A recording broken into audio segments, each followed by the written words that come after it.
E nesta hora eu vou ler a palavra do Senhor que se encontra em Marcos, capítulo 3, a partir do versículo 1. E outra vez entrou na sinagoga, e ali estava um homem que tinha uma das mãos mirrada, e estavam observando-o se curaria no sábado, para o acusarem. E disse ao homem que tinha a mão mirrada: levanta-te e vem para o meio. E perguntou-lhes: é lícito no sábado fazer bem ou fazer mal? Salvar a vida ou matar? E eles calaram-se. E olhando para eles em redor com indignação, condoendo-se da dureza do seu coração, disse ao homem: estenda a tua mão. E ele estendeu, e foi-lhe restituída a sua mão, sã como a outra. E tendo saído os fariseus, tomaram logo conselho com os herodianos contra ele, procurando ver como o matariam. Versículo 7 em diante. E retirou-se Jesus com os seus discípulos para o mar, e seguia-o uma grande multidão da Galiléia e da Judéia, e de Jerusalém, da Idumeia, de além do Jordão e perto de Tiro e de Sidom. Uma grande multidão que, ouvindo quão grandes coisas fazia, vinha ter com ele.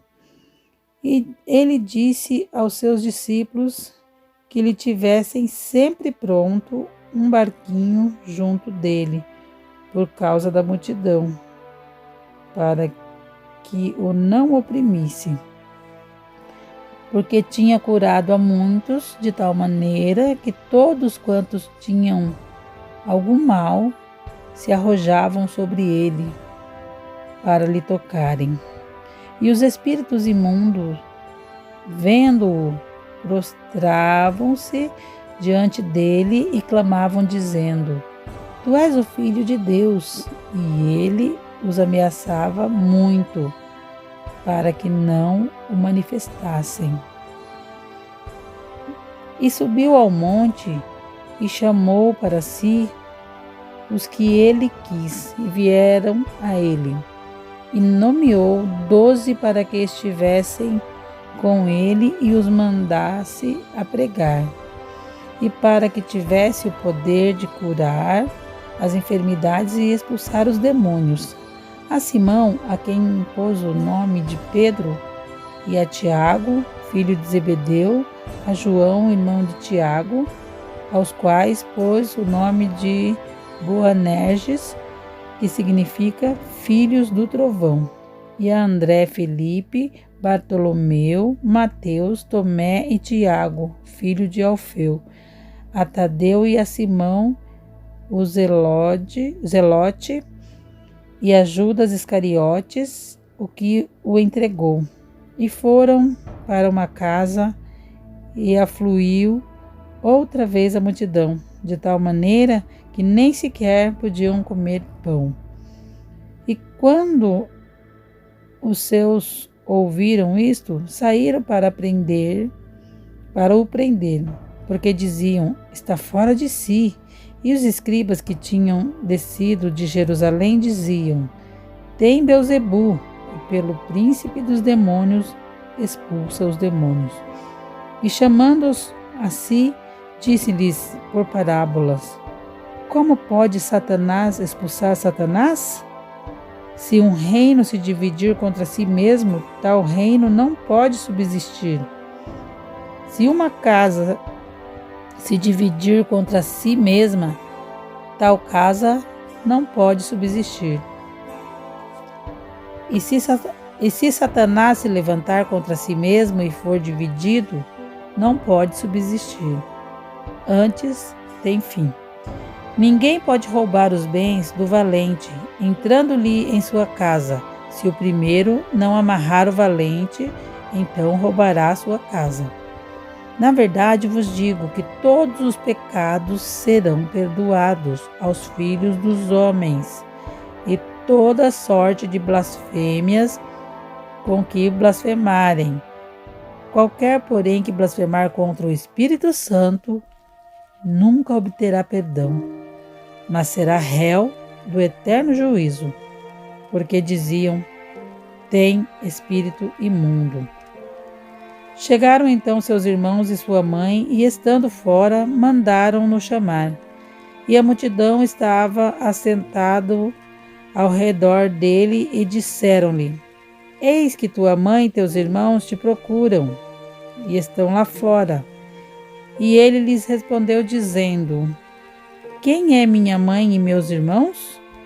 E olhando em redor para os que estavam assentados junto dele, disse: eis aqui minha mãe e meus irmãos. Porquanto qualquer que fizer a vontade de Deus, esse é meu irmão, minha irmã e minha mãe.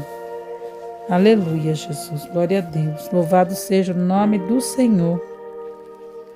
Para nós meditar, irmãos, uma casa dividida não progride. Há uma comovente história ocorrida no Canadá nos anos 80. É sobre uma garotinha de 3 anos de idade que se perdeu nas proximidades de sua casa, numa região rural. Havia um capinzal muito extenso e alto naquela região, de modo que seu pai, auxiliado por um grupo de vizinhos, buscou-a intensamente por 2 dias inteiros, mas sem sucesso. Finalmente alguém falou em desistir. Aquele pai, desesperado e com lágrimas nos olhos, suplicou ao grupo que tentassem mais uma vez. Porém, desta vez, ele sugeriu que todos se dessem as mãos e caminhassem unidos, verificando cada pedaço daquele imenso mar de capim. Exaustos, mas convencidos pelas lágrimas daquele pai amoroso, atenderam às suas súplicas e, dando-se as mãos, partiram outra vez atrás do mato. Depois de caminharem por algum tempo, um dos homens do grupo parou e, de uma moita de capim alto, retirou o corpinho sem vida daquela pobrezinha. Ele entregou carinhosamente o pequenino corpo sem vida ao pai, que, olhando-a e beijando-a, apertava-a contra o peito, dizendo: oh Deus, por que não demos as mãos antes? Por 2 dias aqueles homens estiveram dispersos, vagueando o capinzal afora, num esforço totalmente inútil. Quando se uniram, conseguiram encontrar a pequena perdida. Infelizmente, ela já estava morta. No mundo, há milhões de pessoas perdidas no matagal do pecado. Algumas nem se dão conta de que estão perdidas. Outras até sabem disso, mas não conseguem encontrar o caminho sozinhas. Que esforço temos feito como cristãs para alcançá-las? Se estivéssemos mais unidos, não alcançaríamos melhor resultado? Juntemos nossas mãos em favor delas, enquanto ainda há tempo para salvá-las. Glória a Deus. Aleluias. Louvado seja o nome do Senhor, amados. De mãos dadas é esse título para a gente meditar hoje. Glória a Deus. Que estejamos sempre unidos, de mãos dadas, para fazer a obra do Senhor, para procurar, para buscar as almas perdidas que estão neste mundo, vagando sem saber, algumas sem saber que estão perdidas, outras sabendo que estão perdidas e não conseguindo se encontrar.